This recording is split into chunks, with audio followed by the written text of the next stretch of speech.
छान के गुरु करो जान के, ऐसे कहा। हमें अब लगता है उल्टा करना चाहिए। गुरु करो छान के, एक एक गुण अवगुण की छानबीन करो पूरी, और पानी पियो जान के। कौन है, कहां का है, कैसे आचरण का है, कौन सा पानी दे रहा है, कौन सी गिलास में दे रहा है, उसी में शराब पिया, उसी में पानी दे रहा है, बहुत जानकारी करके। सच्ची मानिए, आज जो भजन में उन्नति नहीं और उसका कारण खान पान विभाग है। रुचि ही नहीं हो सकती ऐसे अपवित्र भोजन करने वाले को भगवान में। मन मानी तुम खाओ पियो, तुम खूब नाम भगवदाकार वृत्ति चले, ऐसा नहीं हो सकता। सावधान, रसेंद्री को संभालिए खान पान विभाग। अगर आप प्रतिग्रह लेंगे और धनियों की चाटुकारिता करेंगे, रसेंद्री में रहेंगे, तो बांटगिरी करेंगे, भगवत चरणारविंद की भक्ति नहीं होगी। एक बार देखा, भ्रमण करने में मतलब बहुत उपलब्धियां प्राप्त होती हैं। सेठ जी गिरदा लगाए तखत में बैठे मूंगफली खा रहे हैं, प्रवचन करता आके चौकी पे बैठे उनको सुना रहे हो जी, बीच बीच में खोपड़ी, शास्त्र का अपमान और उसके प्रवचन का अपमान हो रहा है, और ये धनी केवल समझ पा नहीं रहा, इसकी दुर्गति पक्की है। कार्य हो रहा, भागवती दिखाई दे रहा है। अरे उसको ऊंचे पे बैठा, तू नीचे बैठ, हाथ जोड़कर एकाग्रता पूर्वक मौन हो करके इस अमृत का पान कर। लेकिन रजोगुण, धन, ऐश्वर्य, और वो मूर्खता वो समझ नहीं रहा कि केवल लिफाफा 2100 5000 का मिलेगा, और ऐसे आचरण। बहुत सावधान, ये सत्संग है। स्पर्श होता है सुखद दुखद या शरीर भोग, ये त्वगेंद्री का सुख होता है, स्पर्श सुख। उपासक सावधान, स्पर्श सुख में जितने भी कोमल मुलायम वस्त्र हैं, इनको नहीं स्वीकार करना चाहिए जानबूझकर वैरागी को। और गृहस्थ को अपने अर्थ के अनुसार सात्विक वस्त्र धारण करने चाहिए। विरक्त को ऐसा कोई भी बड़ा कीमती, बड़ा सुखद, जितने से काम चल जाए उतने से पक्का समझो। भगवान को प्राप्त करना है तो ये नियम बना लो, कम पैसे की चीज का प्रयोग करना, कम चीज का प्रयोग करना। जितने कम पैसे वाले से काम चल जाए उतने से अपने को चलाना, जरूरत पड़े तो दूसरे के लिए सुख संविधान कर देना, अपने वैसे ही रहना।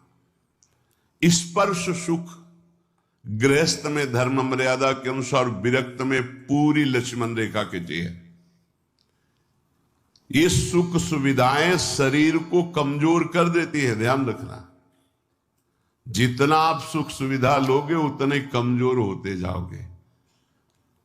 तपती हुई काशी की घाट की चट रात्रि भर तपती थी, उस पे शयन होता। अब नीचे का चला बिछा दिया, लगुटी पहने पड़े, सुबह हुआ गए रस्सी घाट की तरफ, कुछ शौच स्नान किया, वही अचला लपेट लिया, विश्वनाथ जी के दर्शन। जितना प्रकृति का सीधा प्रयोग शरीर से सहोगे, तात्य तक शस्त्र भारत, वही परम पद का अधिकारी होता है। भाई स्पर्श सुख से बहुत कोमल कपड़ा उतार के फेंक, ऐसा कपड़ा पहन जो कम कीमत का हो, जो शरीर में सुखद न लगे, बहुत ही सिद्धों वाली नकल न करे। साधक को शरीराभिमान जब तक नष्ट ना हो जाए तब तक ऐसा कोई वस्त्र, ऐसी बहुत कीमती, हाँ बहुत बढ़िया है। एक साधु के पास एक आर्मी के जवान थे, वो बढ़िया वो लाए थे स्वेटर, तो वो लाए, स्वामी जी स्वेटर बहुत बढ़िया है, बोले टांग दिया कुटिया में। दूसरे दिन आए, स्वामी जी स्वेटर कैसा था? बोले बहुत बढ़िया। पहना नहीं? बोले बेटा बहुत बढ़िया, पहने कैसे? वो टांगा बहुत बढ़िया। 2-4 दिन लगातार आए, बोले स्वेटर उतार के ले बेटा, हमारे बस का नहीं, तुम प्रेम से लाए थे इसलिए टांग दिया, हमारे बस का नहीं, हमारे पहनने का नहीं। चंदन का पलंग, चंदन का, संतों के पास ऐसा। राधा चरण दास जी 1 2 3, इस तीसरी पीढ़ी में, इधर से तीसरी पीढ़ी में, जो इस समय पूज्य श्री टटिया स्थान में महाराज जी विराजमान है, उनके बाद एक और उनके बाद जो उनके दर्शन किए, उनके समीप बैठे, उनकी कृपा हुई, श्री राधा चरण दास जी महाराज। 2 पलंग लाए थे, एक मोहिनी ठाकुर के लिए, दूसरे दिन आए। सुनना चाहते हैं, जो धनी मानी कुछ देते ना तो केवल भाटगिरी करवाना चाहते हैं। क्या सुनना? कैसा था महाराज? अरे बहुत बढ़िया, जिंदगी में हमने नहीं से देखा, ऐसा सुनना चाहते हो। क्यों? क्योंकि वो देहाभिमानी जन अपना यश कभी नहीं। साधु महात्मा जो भगवत मार्ग के प्रतीक हैं, भाटगिरी नहीं करते। आए दंडोत, जय जय। कैसा रहा पलंग महाराज? चंदन का है। बोले कल बताया था चंदन का है। अभी तो हमारे जो पूर्वाचार्य महांतर हैं, एक एक रात्रि वो शयन करेंगे भाव में, फिर 10 दिन बाद फिर आए। कैसा रहा महाराज? बोले अभी तो रखा, हम तो शयन किया नहीं, राधा चरण दास। फिर चले गए, फिर अगले दिन आए। अब तो महाराज शयन कैसा रहा? वो कहलाना चाहते थे, अहो भाग्य, चंदन का पलंग। तो कौरे लाओ, जो सेवक दिन मैदान में डालो, केरोसिन डालो, आगे लगा दे। ऐसा रहा। और कहा दोबारा जो है चटिया स्थान में आप मत आना, राधा चरण दास जी महाराज। क्यों?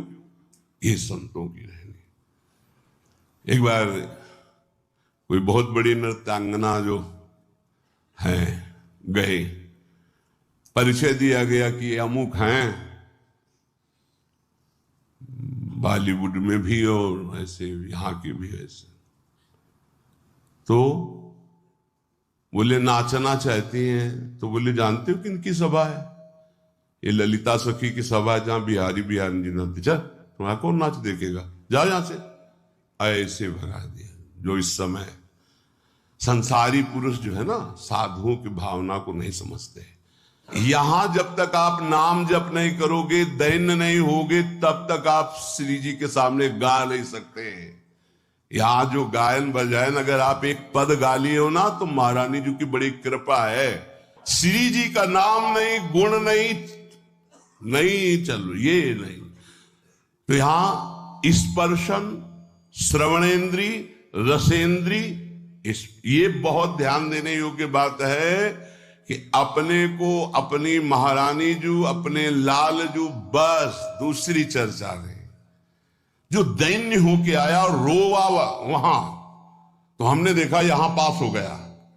अहम जरा सा किया, हाँ, जहां मान गुमान लकुटली ठारी डरपत कुंज बिहारी, वहां आप गा रहे हैं। ध्यान रखना, महारानी जू यहां विराजमान महारानी जू है। क्षणक घ्राण दैर में एक क्षण भी कोई सुगंध ऐसी मत सूंघना जो प्रियालाल को अर्पित न हो। अभी आने लगेगा प्रियालाल के प्रति ठसक हमारे माई श्यामाजू को राज। ये कोई भी सुगंध श्री जी को अर्पित है। हाँ, ओ भाग्य, श्री जी को अर्पित नहीं है। नहीं, हमें नहीं ऐसी सुगंध सूंघनी जो हमारी प्रियाजू ने पहले स्वीकार न किया हो। हमारी घ्राणेन्द्री पतिव्रत धर्म की तरह रसेंद्री, श्रवणेन्द्री, वाकेंद्री, कौपीनवंता खलु भाग्यवंता, कौपीन लगाए हुए हैं और पवित्र, परम पवित्र, ये जो प्रतिग्रह रहित तो वस्त्र हैं, परम पवित्र हैं, वो धारण। एक प्रार्थना है उपासकों से, जब तक आपका वस्त्र शरीर रक्षा के लिए समर्थ है, तब तक दूसरा वस्त्र मत लो। क्यों लेते हो? 2 कौपीन, 2 मार्किन नीचे पहनने के लिए, ऊपर के 2 वस्त्र बहुत, बस। इसके अलावा बक्सा नहीं होना चाहिए कि तह लगा करके, नहीं, ये गलती ना होने पावे जीवन में। अगर विरक्त भाव में हो तो जितने से शरीर ढकता है, और वो ढकने वाला कपड़ा जब तक नष्ट ना हो जाए, नष्ट ढकने की क्षमता नहीं रह गई, तब तक वस्त्र का परिवर्तन नहीं होना चाहिए। फट गया है तो गांठ मार लो, उससे शरीर ढके रहो। जरूरी थोड़ी कि तुम्हारे पास जो वस्तु तुम्हारे लिए है, नहीं, हम सेवक हैं, हमारे पास वस्तु आई, उसका विस्तार से सबको जिसका अधिकारी उसको दे देते हैं। जैसे सूर्य प्रकृति से अपनी उष्ण किरणों के द्वारा जल संग्रह करता है और समय आने पर वर्षा देता है, ऐसा साधु होता है। जो संग्रह हुआ, जो ऐसे श्रद्धा विष दिए, वो उन्हीं में लगा दे। खाओ पियो, मौज करो, कीर्तन करो, मंगल करो, समाज का मंगल हो, स्वयं उसका उपभोग नहीं। ये बिल्कुल रहने को सीख ले वैरागी। गृहस्थ अपने धर्म से कमाए हुए ही वस्त्र का, भोजन का प्रयोग करे, चाहे जिस तीर्थ में जाए, न वहां कोई वस्त्र स्वीकार करे, न वहां कोई सेवा स्वीकार करे, न वहां का भोजन स्वीकार करे। अगर स्वीकार करे भोजन आदि, सेवा आदि, तो उसका अनुपात लगा के कि ये अगर हम बाहर खरीदे तो कितने का मिलेगा, 100 का, तो हम 100 रुपया वहां के ठाकुर जी में रख देते हैं। वो ले ना ले, 100 रुपया रख देते। गृहस्थ कभी किसी का नहीं, तो आपका सुकृत, आपका भजन सुरक्षित। विरक्त तो आपका सुकृत, आपका तप, आपका भजन सुरक्षित। जो श्रीपाद कह रहे हैं, दिवशांते कवलयन, फल मूल अथवा अन्न आदि कुछ भी मिल जाए 24 घंटे में एक बार पेट भरने के लिए पर्याप्त है। चलो श्री जी का प्रसाद 3 बार मिलता है, लेकिन प्रमाद स्थिति के लिए नहीं। अल्पाहार कीजिए और खूब भजन परायण रहिए। सच्ची मानिए, बड़ा धोखा होगा अपने साथ यदि हम खान पान सुख सुविधाओं को स्वीकार करके भजन न करें। प्रिया प्रीतम के पद, प्रिया प्रीतम की सेवा, प्रिया प्रीतम के चिंतन से जो सेकंड क्षण रहित गया, हानि हरिवंश के नाम अंतर परे, लाभ हरिवंश उच्चरत बानी। तब सुख हरिवंश गुण नाम रसना रटत, और बहुवचन अति दुखदानी। वाणी से निकले तो प्रिया प्रीतम के पद, प्रिया प्रीतम का नाम, प्रिया प्रीतम की बात, नहीं तो और बहुवचन अति दुखदानी। और कुछ बोलोगे फंस जाओगे, माया तुम्हारे चित्त को विक्षेप में डाल देगी।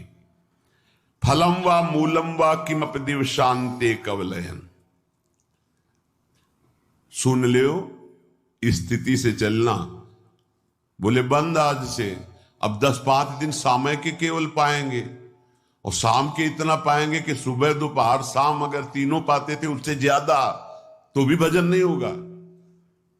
ये भी बात समझ लो कि एक बार बैठ गए तो दबा के 3 बार वाला हिसाब पूरा कर लिया, तो अब उसके पचाने में पूरी जीवनी शक्ति लगेगी, भजन में नहीं लगेगी। ये संयम के लिए लिखा है। देखो, जब आपका ब्रह्मचर्य ठीक रहेगा तो ज्यादा मांग अंदर नहीं होती, क्योंकि पर्याप्त शरीर चलाने के लिए महान शक्ति ब्रह्मचर्य का संचय है। तो ज्यादा ये सब खत्म हो जाएगा आगे चल करके। अभी नए अवस्थाएं हैं तो ऐसी भावना हो भी सकती है अच्छे अच्छे पदार्थ खाने की, ऐसा होता है। पर आगे चल करके अगर हृदय से तुम पूछोगे क्या पाना चाहते हो, तो कुछ नहीं, कोई निर्णय ही नहीं निकल पाएगा। जो प्रारब्ध अनुसार भगवत प्रसाद मिल जाए उसे शरीर में डाल लिया। वो बहिर्मुख साधक होता है जिसकी एक रहनी नहीं होती। आज हाथ में करवा है, कल कमंडल है, परसों कुछ नहीं। आज रज लगी हुई है, कल कुछ, ऐसे नहीं। एक रहनी, जीवन भर एक रहनी का पालन करते हैं संत जन। एक रहनी, आपकी रहनी ही आपकी स्थिति का परिचय देती है। चंचल रहनी, आज कुछ कल कुछ, बोल कुछ रहा है, दिखावा कुछ है, आचरण कुछ है, व्यवहार कुछ, ये सब प्रपंच नहीं। बहुत धैर्यपूर्वक एक रहनी में 20 वर्ष चलना चाहिए।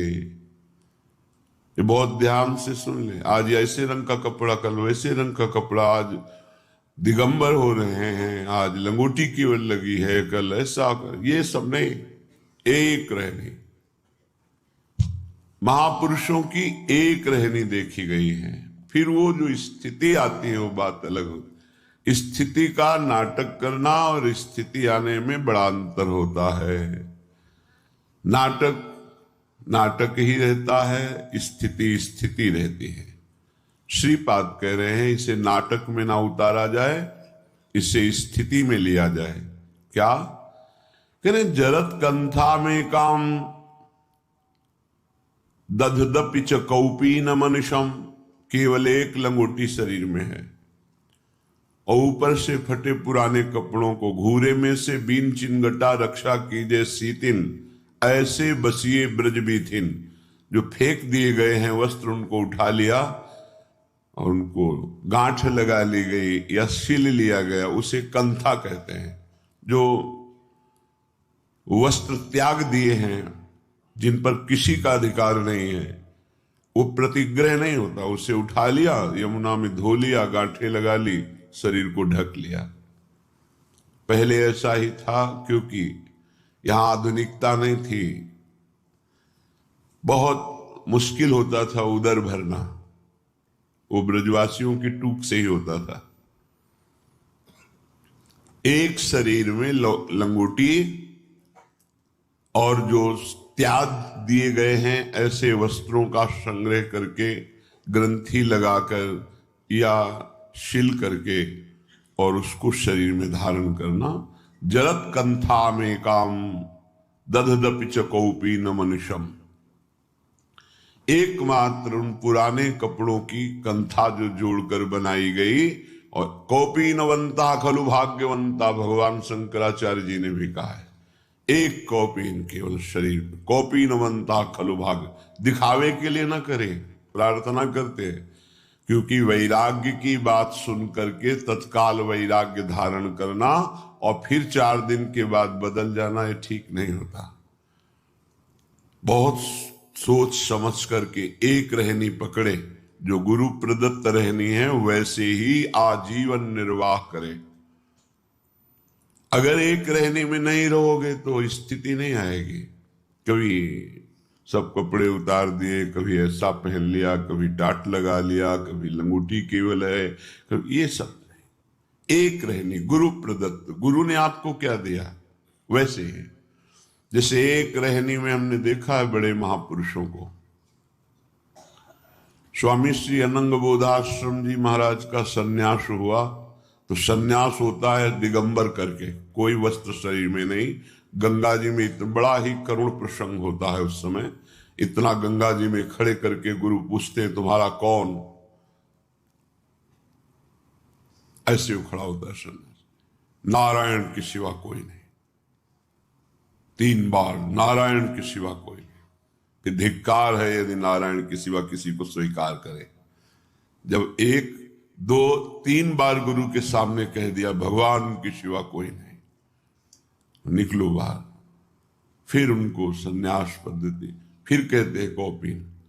तो उनका गुरु जी एक बार उतरा दिया आपने, अपनी वैष्णव पद्धति में ऐसा नहीं, सन्यास पद्धति में। तो उनका लोक व्यवहार के, वो लोक कहां रह गया प्रभु? आपने जब कहा नारायण के सिवा कोई नहीं, तो मेरा लोक खत्म हो चुका है।